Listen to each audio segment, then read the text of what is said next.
അല്ല ഇങ്ങനെ ചുമ്മാ മഴയും കണ്ട് കട്ടൻ ചായയും കുറിച്ച് പ്രണയം അത് ഇത് ആനാച്ചേന എനിക്കൊരാളുണ്ട്, എനിക്ക് ലൈഫ് പാർട്ണർ ഉണ്ട് എന്നൊക്കെ പറഞ്ഞിരുന്നാൽ മതിയോ?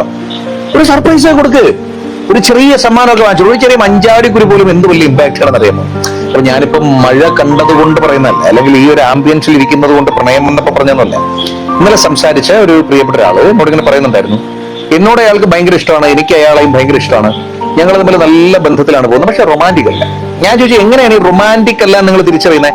നിങ്ങളുടെ ഇന്റിമേറ്റ് സമയങ്ങളിലൊക്കെ അല്ലെങ്കിൽ നിങ്ങളുടെ കൈ പിടിച്ച അയാൾ നടക്കാറില്ലേ? പബ്ലിക് ഇറങ്ങി എന്റെ കൈയും പിടിച്ച് നടക്കില്ല. അപ്പൊ ഞാൻ ചോദിച്ചു, നിങ്ങൾ മാത്രമുള്ള സമയങ്ങളിൽ? അപ്പൊ കുഴപ്പമില്ല, എന്നാലും ഞാൻ വിചാരിക്കുന്ന പോലെയൊന്നും അല്ല. ഞാൻ എന്താണ് അങ്ങനെ അല്ലാത്ത? അതെന്റെ മുടിയിൽ തടകില്ല. നമുക്കിത് കേൾക്കുമ്പോൾ ഭയങ്കര സില്ലിയായിട്ടൊക്കെ തോന്നും. അതിൽ ഏറ്റവും മേജറായിട്ട് പറഞ്ഞ എന്താ അറിയോ? എനിക്ക് പ്രത്യേകിച്ച് ഗിഫ്റ്റ് ഒന്നും തരില്ല. എനിക്കാണെങ്കിൽ ഒരു ചോക്ലേറ്റ് വാങ്ങിച്ചെന്നാൽ പോലും ഭയങ്കര ഇഷ്ടമാണ്.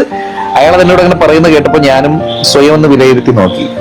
ഈ സർപ്രൈസുകൾക്ക്, ഇത്തരത്തിലുള്ള ചിന്ന ചിന്ന കാര്യങ്ങളില്ലേ, സില്ലി കാര്യങ്ങൾ, നമ്മൾ കണ്ണടച്ചാൽ നമുക്ക് സമയമില്ലല്ലോ, പക്ഷെ ആ കാര്യങ്ങൾക്ക് വളരെയേറെ പ്രാധാന്യമുണ്ട്.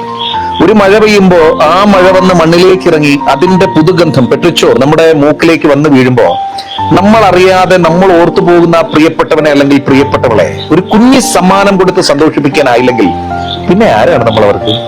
അവരെ ഒന്ന് ചേർത്ത് പിടിക്കാനായില്ല എങ്കിൽ, മുടിയിഴകളിൽ വെറുതെ ഒന്ന് മാടി ഒതുക്കാനായില്ല എങ്കിൽ, അത് സ്ത്രീക്ക് മാത്രമല്ല പുരുഷനും അതെ.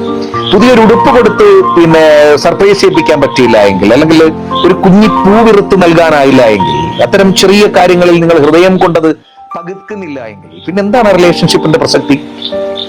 എല്ലായ്പ്പോഴും സന്തോഷം ചെറിയ ചെറിയ ചെറിയ ചെറിയ കാര്യങ്ങളാണ്, അല്ലെങ്കിൽ സന്തോഷം എന്നത് തന്നെ ചെറിയ കാര്യങ്ങളാണ്. നിങ്ങൾ വലിയ കാര്യങ്ങളിലേക്ക് പോകുമ്പോഴല്ലോ സന്തോഷം എന്നതില്ല, അതൊരു വിജയം വെട്ടിപ്പിടിക്കാനുള്ള ഒരു വ്യഗ്രത, അങ്ങനെ എന്തൊക്കെയോ ആയി മാറും, അതിന്റെ കളർ മാറും.